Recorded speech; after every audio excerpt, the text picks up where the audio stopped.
Yo tout le monde, c'est Lucas, on se retrouve pour notre vidéo.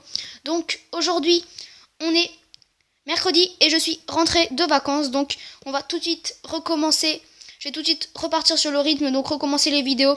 Et donc aujourd'hui, on se retrouve pour le 14e épisode de Parlons Racing. Oui, je recommence les Parlons Racing, puisque maintenant, la saison a recommencé. Du coup, je vais recommencer forcément les Parlons Racing. Donc on va tout de suite commencer. Voilà, juste pour vous dire que mes vacances, c'était bien, en tout cas. Donc malheureusement j'ai pas trop eu le temps de filmer, du coup j'ai vraiment pas eu le temps de filmer, du coup j'aurai rien à vous mettre en vidéo, mais en tout cas pour l'année prochaine, pour les prochaines vacances, je vous filmerai sûrement quelque chose. Là j'avais vraiment pas trop le temps et j'avais essayé un truc, mais après j'ai perdu la vidéo, bref, un petit problème, mais c'est pas grave. En tout cas on va tout de suite commencer cette vidéo, c'est parti. Donc on reprend les bonnes habitudes, on recommence, donc juste le nom d'une rubrique a changé, c'est les performances des joueurs à la place de les hommes du match, les joueurs. Ce sera les performances des joueurs, voilà. Ce sera juste ça le nom. Donc c'est parti, on commence avec la première rubrique, les matchs. Donc en match, on a eu le match du samedi 5 août contre l'Olympique Lyonnais au Groupama Stadium.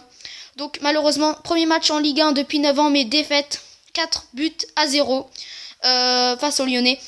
Donc avec notamment 2 buts qui nous ont fait mal de leur nouvelle recrue Mariano Diaz. Notamment le premier, je pense que Bingourou Kamara, notre gardien, aurait pu l'arrêter.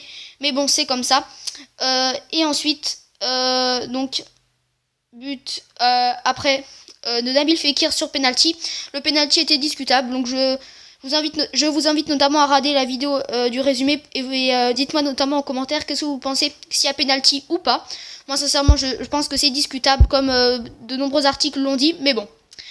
Ensuite, je continue. Donc voilà, 4-0, doublé de Nabil Fekir, leur nouveau capitaine, et de Mariano Diaz, l'attaquant du Real Madrid, en provenance du Real Madrid, qui avait joué avec la réserve, qui nous a fait mal lors de ce match. C'est comme ça. Donc voilà. Ensuite, donc l'autre match qui s'est déroulé. Donc juste pour revenir au match de Lyon, je pense que fallait s'habituer de nouveau à la Ligue 1, et je pense qu'on a fait un match sans plus. Voilà, c'était... Il y a eu des bons, il y a eu du moins bon, donc je peux pas vraiment dire sans plus, voilà. Donc on passe direct au deuxième match qui était à la Méno. Ça s'est déroulé dimanche, donc il y a quelques jours. Moi j'étais encore en vacances, mais j'ai quand même suivi le match, même si je n'ai pas pu le voir. En tout cas, victoire 3-0 contre Lille, vraiment. Donc vous voyez à l'écran, donc c'est ça, Kader Mangane et un joueur de Lille, je sais plus, je pense que c'est Benzia, mais je suis pas sûr. Je veux pas dire de bêtises. En tout cas, donc voilà. Victoire 3-0 avec notamment l'exclusion du gardien de Lille qui a tout changé. Donc il faut que je vous explique. Donc essayez de comprendre. Donc en fait, Lille avait déjà fait leurs 3 changements. Et donc puisqu'ils avaient fait leurs 3 changements, ils ne pouvaient plus en faire, puisque c'est maximum 3. Et leur gardien a été exclu après qu'ils aient fait leurs 3 changements. Du coup, ils ne pouvaient plus changer de gardien. Du coup, c'est un joueur de l'équipe qui a dû... un joueur qui était déjà sur le terrain, qui a dû jouer en tant que gardien.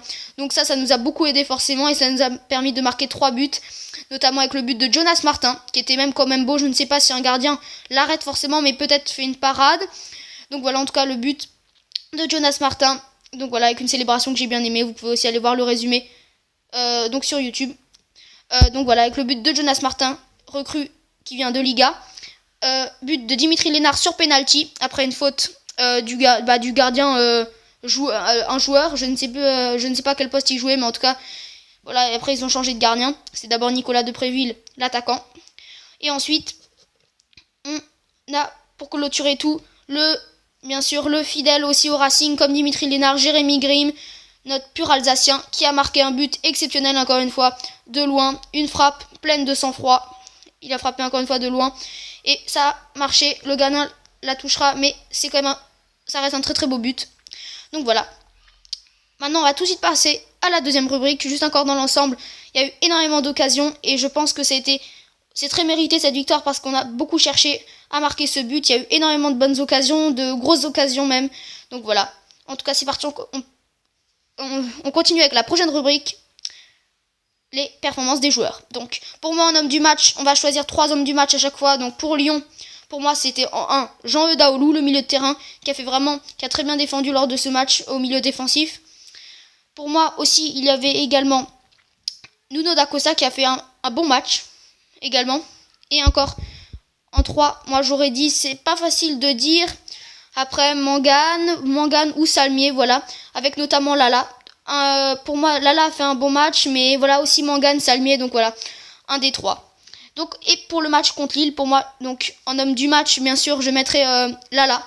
Parce que j'ai beaucoup entendu de rumeurs que c'était un très bon match. Il y en a eu beaucoup, hein. Pour moi, j'en mettrais beaucoup. Lala, Cornier, Mangane aussi, encore une fois.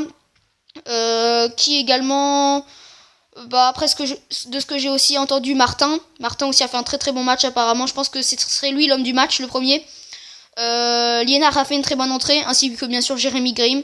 Donc voilà, de très bons matchs. Idriss Sadi qui est un petit peu plus caché en ce début de championnat, mais je pense que ça va venir. Notre nouveau buteur, qui je pense a un petit peu du mal à s'habituer, mais ça va aller. Je pense que c'est...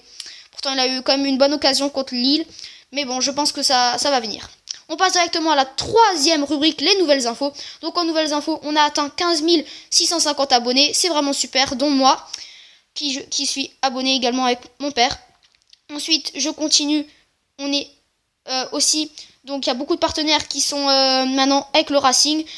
Comme par exemple Boulanger ou d'autres partenaires comme Croisi Europe, copartenaire du Racing. Également, en autre info... pour les on va tout de suite passer aux blessés. Les blessés, donc avec Abdallah N'Dour qui est toujours blessé. Bon, ça continue, hein. Bon, voilà, toujours blessé malheureusement, mais il y a un article disait qu'il ne reviendrait pas avant début septembre. Donc voilà. Aussi dans les nouvelles infos, j'ai oublié que beIN Sport fait un reportage toute l'année sur Strasbourg qui s'appelle La Traversée, qui durera environ 50 minutes. Et chaque lundi soir à 22h30 sur beIN Sport pour les fans du Racing, ou même qui ne sont pas fans mais qui le suivent, voilà. Il y aura un reportage à chaque fois, un petit épisode sur le Racing qui dure environ 5 minutes. Là, il y a eu déjà un premier sur Jérémy Grimm, donc voilà, par Luis Fernandez. Donc cette année, c'est sur le Racing. Je crois que ce sera que sur le Racing, il y aura un reportage, voilà, qui s'appelle La Traversée. Et donc maintenant, on passe encore à la prochaine rubrique, le classement, le prochain match. Donc le prochain match, c'est samedi. Moi, je le regarderai chez un ami, ce match. Donc au stade de la Mosson à Montpellier. Donc Montpellier, on a toutes nos chances contre eux puisque Montpellier sera diminué. Il y aura quelques joueurs en moins. 2 ou 3 joueurs en moins, voilà. Donc et au classement, on est actuellement 13e. Voilà. Ensuite, je continue avec notamment la prochaine rubrique qui est le Mercato, puisqu'il y a encore des informations, puisque Martin Terrier vient de signer, enfin pas de signer, mais est prêté par Lille, justement, qu'on a joué Lille au Racing pour près d'un an, notamment, près d'un an par Lille, puisque l'entraîneur Bielsa ne le voulait plus, l'Argentin. Donc voilà, qui joue notamment en équipe de France, Martin Terrier, U20. Donc c'est un jeune, mais il a, je pense, un talent prometteur. C'est un futur jeune très intéressant. Et aussi apparemment, puisque Bastia a été relégué en National 3, ce qui était la CFA2, maintenant ça a été transformé en National 3. Bastia qui va perdre beaucoup de joueurs, et notamment des pépites, puisque des joueurs très intéressants, des jeunes. Donc voilà, on pourrait recruter des jeunes très bons de Bastia. Et donc la toute dernière rubrique, l'ambiance du stade. Donc contre Lille, il y avait quasiment 26 000 spectateurs. C'est vraiment super. Malheureusement, j'étais pas là, mais ça reste. Apparemment, il y avait une ambiance énorme. Tous les joueurs de Strasbourg l'ont dit. C'était vraiment énorme. C'était sûrement une des meilleures ambiances qu'il n'y ait jamais eu à la Méno. Le défenseur gauche du Racing, Pablo Martinez, a notamment dit qu'il n'avait jamais vu ça dans un autre club. Donc c'était vraiment super apparemment. Donc c'est vraiment génial d'être supporter d'un club pareil, un club historique. En tout cas, j'espère sinon que ce Parlons Racing vous aura plu. Moi, je vais vous dire à la prochaine pour une nouvelle vidéo. C'est déjà la fin de ce Parlons Racing, mais en tout cas, beaucoup de choses à dire. Donc n'hésitez pas à le regarder, à liker, à vous abonner et à partager. Moi, je vais vous dire à la prochaine. J'espère que cette vidéo vous aura plu. Ciao tout le monde.